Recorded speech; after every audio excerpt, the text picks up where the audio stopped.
ಹೇಳ್ಕೊಡೋದು ಮಾತ್ರ ಅಲ್ಲ, ಪಾಠ ಕಲೀಲೂಬೇಕು. ಬಾವಾ, ದೊಡ್ಡವ್ರ ಜೊತೆಗೆ ಹೇಗೆ ಮಾತಾಡಬೇಕು ಅನ್ನೋದನ್ನ ಸ್ವಲ್ಪ ಹೇಳ್ಕೊಡಿ. ದೊಡ್ಡ ಮನೆ ಮರ್ಯಾದೆನ ಕಳಿಯೋಕೆ ಅಂತಲೇ ಬಂದಿದ್ದಾಳೆ ಇವಳು. ಅದಕ್ಕೆ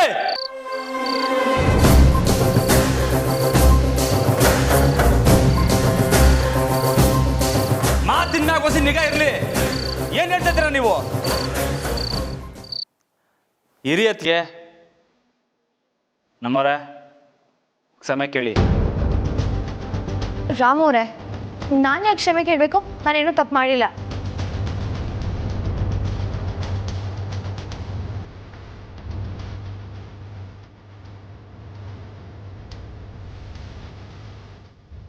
ಸರಿ ಅದಕ್ಕೆ ನಮ್ಮವ್ರ ಪರವಾಗಿ ನಿಮ್ಮ ತವ ನಾನು ಬೇಡ, ನಿಲ್ಲಿಸಿ. ನಾನೇ ಕೇಳ್ತೀನಿ.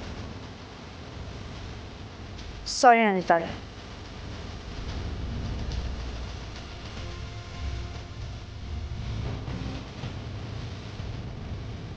ಬಾವಾ, ಜಾನ್ಕಿ ಏನು ಸಾರಿ ಕೇಳಬೇಕಾಗಿರಲಿಲ್ಲ. ಹೋಗಿ ಸಮಾಧಾನ ಮಾಡಿ.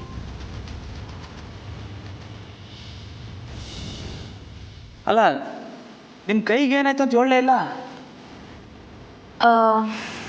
ಅದು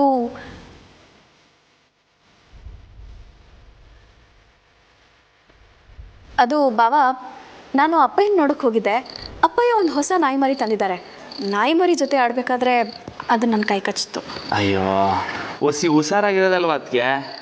ಅದು ಸರಿ, ಮಾವಯ್ಯ ಹೆಂಗವ್ರೆ? ಓ, ಚೆನ್ನಾಗಿದ್ದಾರೆ ಬಾವಾ. ನೀವು ಹೋಗಿ ಜಾನ್ಕಿಗೆ ಸಮಾಧಾನ ಮಾಡಿ.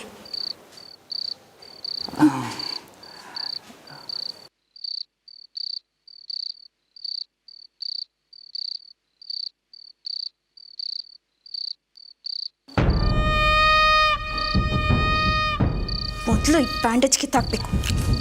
ಎಲ್ಲರೂ ಪ್ರಶ್ನೆ ಮೇಲೆ ಪ್ರಶ್ನೆ ಮಾಡ್ತಾರೆ.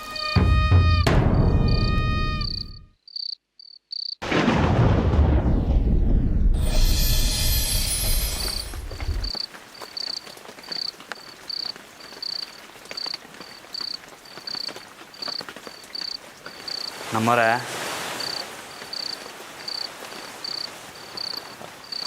ಪಾಪನಾ ನಮ್ಮವ್ರೆ, ನಂಗೆ ಅಲ್ಲೇನು ನಡೀತು ಅಂತ ಸರಿಯಾಗಿ ಗೊತ್ತಿಲ್ಲ. ಆದರೆ ಅತ್ತಿಗೆ ಹೇಳಿದ್ದು ನೋಡಿದ್ರೆ ನೀವು ಮಾಡಿದ್ರಾಗ ಏನೋ ತೆಪ್ಪೈತೆ ಅನ್ನಿಸ್ತೈತೆ. ನಿಮ್ಗೇನು ನಡೀತು ಅಂತ ಗೊತ್ತಿಲ್ಲ ತಾನೆ? ಮತ್ತ್ಯಾಕೆ ಮಾತಾಡಕ್ಕೆ ಬಂದ್ರಿ? ಸುಮ್ಮನೆ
ಏಳೇಳು ಸಾಗರಗಳನ್ನು ದಾಟಿ ನನಗಾಗಿ ಪಾರಿಜಾತ ಪುಷ್ಪಗಳನ್ನು ಬೊಗಸೆಯಲ್ಲಿ ಹೊತ್ತು ತನ್ನಿ ಮಹಾರಾಜರೇ.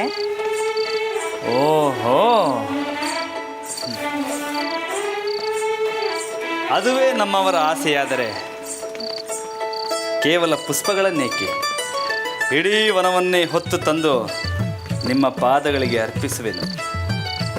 ಅಷ್ಟೇ ಏಕೆ, ರಾಜಾಧಿರಾಜರುಗಳು ತಮ್ಮ ಪ್ರಿಯತಮೆಯನ್ನು ಒಲಿಸಲು ಮಾಡಿದ ಎಲ್ಲ ಹರಸಾಹಸಗಳನ್ನು ಮಾಡುವೆ. ಏನನ್ನುವಿರಿ ಮಹಾರಾಣಿ? ಓ, ಎಲ್ಲ ಹರಸಾಹಸನೂ ಮಾಡ್ತೀರಾ? ಅಯ್ಯ, ಎಲ್ಲ ಅಂದರೆ ಎಲ್ಲ ಅಲ್ಲ, ಪ್ರಿಯತಮಿನ ಸಮಾಧಾನ ಪಡಿಸೋಕ್ಕೆ ಒಂದೇ ಒಂದು ಟ್ರಿಕ್ ಇದೆ. ಅದು ರಾಜಾದಿರಾಜರುಗಳಿಗೆ ಗೊತ್ತಿರಲಿಲ್ಲ. ಟಿಕ್ಕ ಏನು ನಮ್ಮರ ಇದು? ಒಂದು ಉಪಾಯ ಇದೆ ಅಂತ. ಏನು?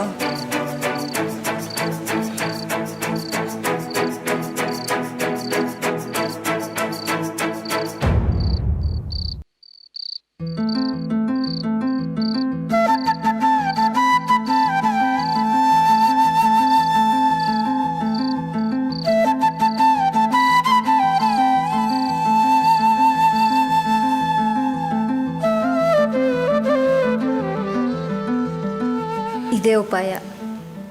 ಹೆಂಡತಿನ ಸಮಾಧಾನ ಪಡಿಸೋಕ್ಕೆ ಇಷ್ಟು ಸಾಕು.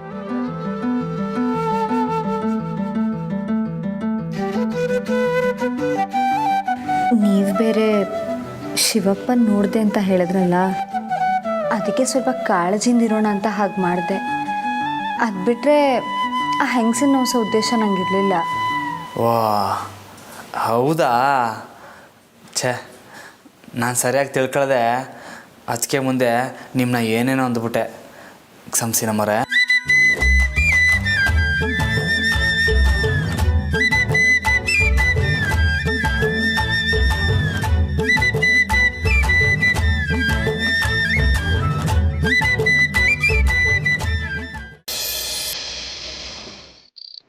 ಇಷ್ಟಾದಮೇಲೂ ಅಪ್ಪ ಹಿಂಗೆ ಹೇಳದೆ ಇರೋದ್ರಲ್ಲಿ ಅರ್ಥ ಇಲ್ಲ.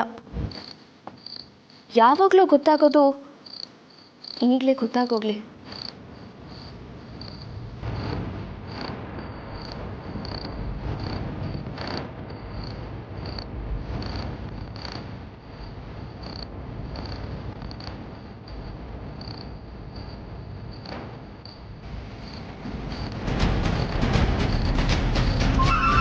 ಹಲೋ, ಹೇಳ್ಕಂದ. ಅಪ್ಪಯ್ಯ ಬ್ಯುಸಿ ಇದ್ರಾ? ಫೋನ್ ರಿಸೀವ್ ಮಾಡೋಕ್ಕೆ ಇಷ್ಟೊತ್ತಾಯಿತು. ಇಲ್ಲ ಹೇಳಮ್ಮ, ಪರವಾಗಿಲ್ಲ, ಹೇಳು. ಮುಖ್ಯವಾಗಿರೋ ವಿಷಯ ಮಾತಾಡಬೇಕಿತ್ತು ಅಪ್ಪಯ್ಯ. ಏನಮ್ಮ? ಅಪ್ಪಯ್ಯ, ನಾನು ಕೂಡು ಹಾಕಿದ ಜಾಗದಿಂದ ಆ ಮುದ್ಕಿನ ಯಾರೋ ಕಿಡ್ನಾಪ್ ಮಾಡಿಬಿಟ್ಟಿದ್ದಾರೆ. ಏನು ಹೇಳ್ತಾ ಇದೀಯಮ್ಮ ನೀನು?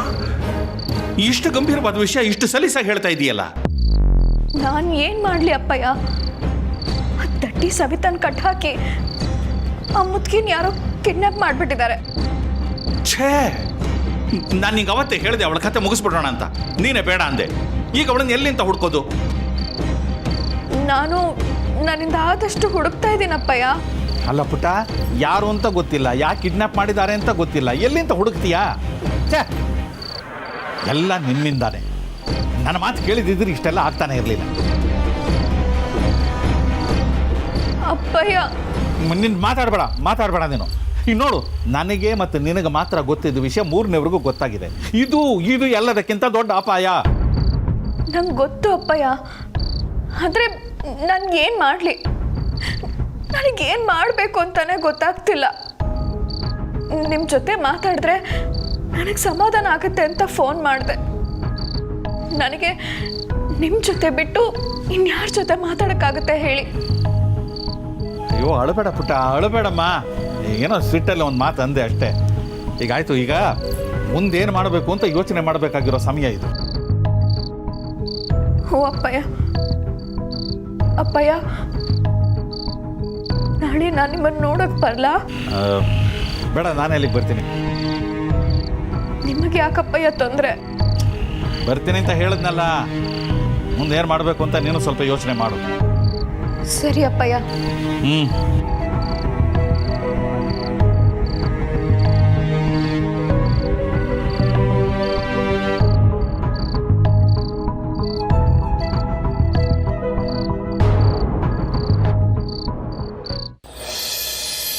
ನಮ್ಮರೆ, ನೀವೇ ಈ ನಾಟಕದವ್ರಂಗೆ ಶಾನೆ ಸಂದಾಗಿ ಮಾತಾಡ್ತೀರ.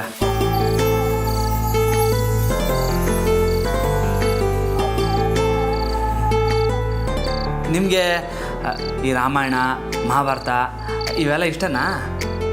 ಓ ಸ್ಯಾನೆ ಇಷ್ಟ.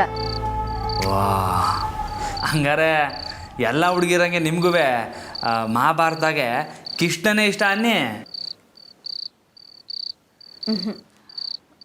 ಮತ್ತೆ ನನಗೆ ಕರ್ಣ ಅಂದರೆ ಇಷ್ಟ. ಕರ್ಣನಾ? ಯಾಕೆ? ಹ್ಞೂ ರಾಮೋರೆ, ಕರ್ಣ ಚಿಕ್ಕವನಿದ್ದಾಗಲೇ ತನ್ನ ತಾಯಿನ ಕಳ್ಕೊಂಡವನು, ಎಲ್ಲರಿಂದ ಅವಮಾನ ಅನುಭವಿಸ್ತವನು. ತನ್ನ ತಾಯಿ ಜೀವಂತವಾಗಿದ್ದಾಳೆ ಅನ್ನೋ ಸತ್ಯ ಗೊತ್ತಿಲ್ಲದೆ ಬದುಕ್ತವನು.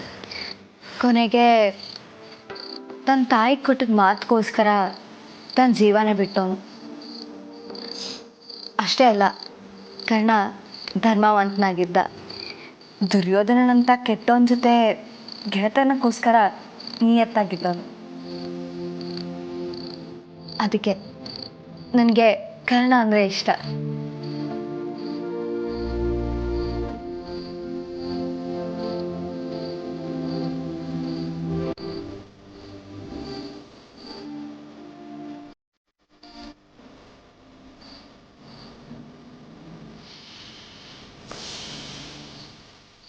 ಏನಾಯ್ತು ರಾಮವ್ರೆ? ನಮ್ಮರೆ ನಮ್ಮ ಅವ್ವ ಗೆಪ್ತಿ ಆಯ್ತವಳೆ.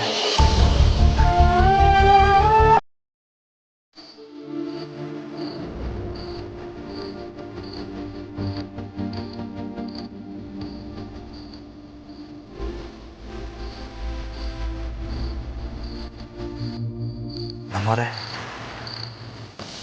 ಒಂದು ವೇಳೆ ನಾನು ಕರ್ಣನಂಗೆ ಇವನ ಅಂದರೆ ಏನು ಹೇಳ್ತೀರ ರಾಮವ್ರೆ?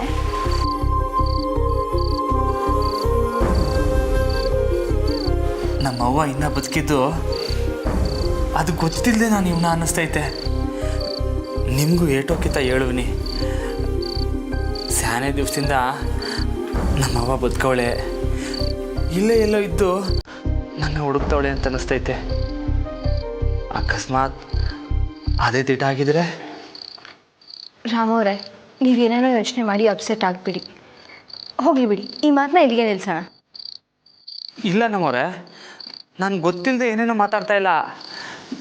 ನನ್ನ ದಿಟ್ವಾಲ್ವೇ ಹಂಗೆ ಅನ್ನಿಸ್ತೈತೆ. ನಮ್ಮವ್ವ ಇಲ್ಲೇ ಇಲ್ಲ ಅವಳೆ.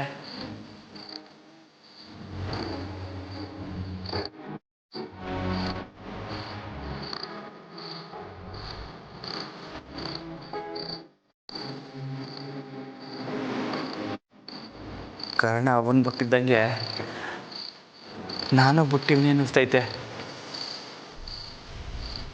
ನಮ್ಮವ್ವ ನನ್ನ ಬಿಟ್ಟು ಸ್ಯಾನೆ ಕಷ್ಟ ಅನುಭವಿಸ್ತವಳೆ ಅನ್ನಿಸ್ತೈತೆ.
ರಾಮ, ನಿಮ್ಮ ಅವ್ವ ಗಿಫ್ಟ್ ಬರ್ತೈತ ಮಗ? ಶಾರದವ, ನಿಮಗೆಲ್ಲ ಹೆಂಗೋ ಗೊತ್ತಿಲ್ಲ, ಆದರೆ ನಂಗೆ ಸ್ಯಾನೆ ದಿವಸದಿಂದ ನಮ್ಮವ್ವ ಇಲ್ಲೇ ಅವಳೆ, ಹತ್ರದಲ್ಲೇ ನಮ್ಮೂರು ತವಳೆ ಅವಳೆ ಅಂತ ಅನ್ನಿಸ್ತೈತೆ.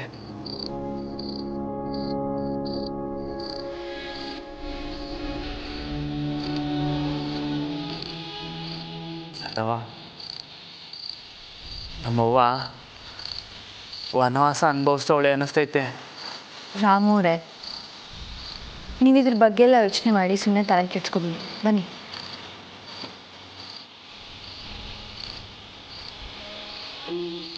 ಇಲ್ಲ ನಮ್ಮವ್ರೆ, ಇದು ಯೋಚನೆ ಮಾಡೋ ವಿಷಯ ಅಲ್ಲ. ನಾನು ಹಂಗಂತ ನಂಬೇವ್ನಿ. ನಮ್ಮವ್ವ ಅವಳೆ, ಅವಳು ವನವಾಸ ಮುಗಿದ್ಮ್ಯಾಕೆ ನಾನೇ ಹೋಗಿ ಕರ್ಕೊಬರ್ತೀನಿ. ಶಾರದವ, ನಮ್ಮರೆ ಇನ್ಮ್ಯಾಕೆ ನಮ್ಮವ್ವ ಸತ್ತಗೋಳೆ ಅಂತ ನಾವು ಯಾರು ಅನ್ಕೊಳ್ಳೋದು ಬೇಡ, ಆಯಿತಾ? ಮತ್ತು ಈ ತೋಟಕ್ಕೆ ಹಾಕಿರೋ ಹಾರನೂ ಕಿತ್ತಾಕ್ಬಿಡುಮ್ಮ, ಏನಂತೀರಾ? ಹಾಂ, ಅಲ್ಲ ರಾಮ, ನಿನ್ನ ಮನ್ಸಿಗೆ ಸಮಾಧಾನ ಆಗೈತೆ ಇದ್ರೆ ಹಂಗೆ ಮಾಡು.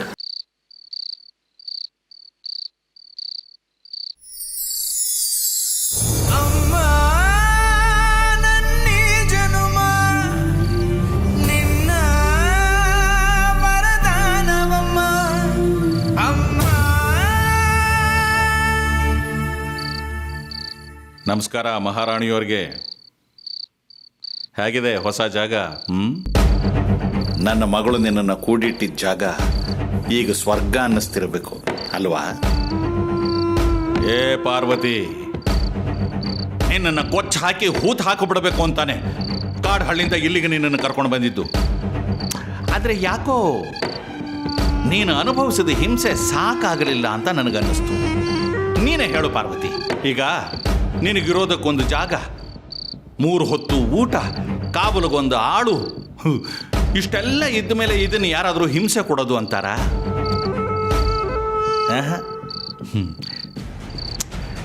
ನನ್ನ ಮಗಳಿಗೆ ಇದನ್ನೆಲ್ಲ ಹೇಳಿದ್ರೆ ಕೋಪ, ದ್ವೇಷ, ಹಾಗೆ ಹೀಗೆ ಅಂತ ಏನೋ ಬಾಯಿಗೆ ಬಂದಾಗ ಹೇಳ್ತಾಳೆ. ಚಿಕ್ಕ ವಯಸ್ಸು, ಬಿಸಿ ರಕ್ತ, ಅವಳಿಗೇನೂ ಅರ್ಥ ಆಗೋದಿಲ್ಲ. ಆದರೆ ಈ ಮಾಧವಯ್ಯ ಇದಾನಲ್ಲ, ಇವನ ದ್ವೇಷದ ರೀತಿನೇ ಬೇರೆ. ಈ ಮಾಧವಯ್ಯ ಕೊಡೋ ಹಿಂಸೆ ಹೇಗಿರುತ್ತೆ ಅಂತ ನಿನಗೆ ಗೊತ್ತಿಲ್ಲ ಅಲ್ವಾ? ನೋಡ್ತಾ ಇರು.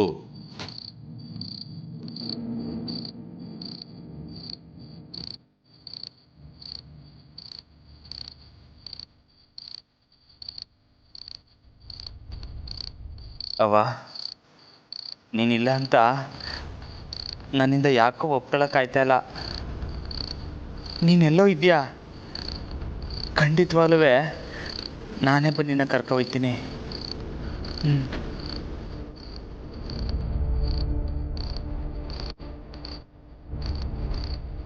ಏ ಪಾರ್ವತಿ, ನೀನನ್ನು ಇಷ್ಟು ದಿವಸ ನಾನು ಹೇಗೆ ಬದುಕಕ್ಕೆ ಬಿಟ್ಟಿದ್ದೀನಿ ಅನ್ನೋದೇ ಒಂದು ದೊಡ್ಡ ಆಶ್ಚರ್ಯ.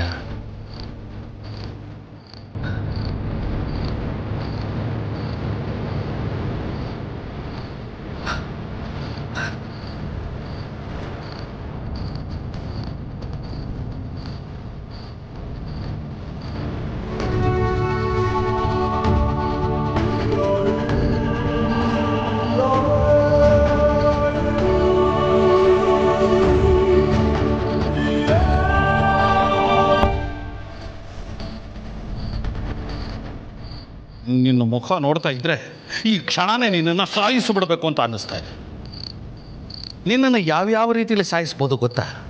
ಚಾಕುವಿಂದ ತಿವುದು ಸಾಯಿಸ್ಬೋದು, ಇಲ್ಲ ನಿನ್ನ ಕುತ್ತಿಗೆ ಹಿಸಿಗೆ ಉಸಿರು ಕಟ್ಟಿಸಿ ಸಾಯಿಸ್ಬೋದು, ಇಲ್ಲ ನಿನಗೆ ಅನ್ನ ನೀರು ಏನನ್ನು ಕೊಡದೆ ಉಪವಾಸ ಕೆಡವಿ ನರಳಿಸಿ ಸಾಯಿಸು.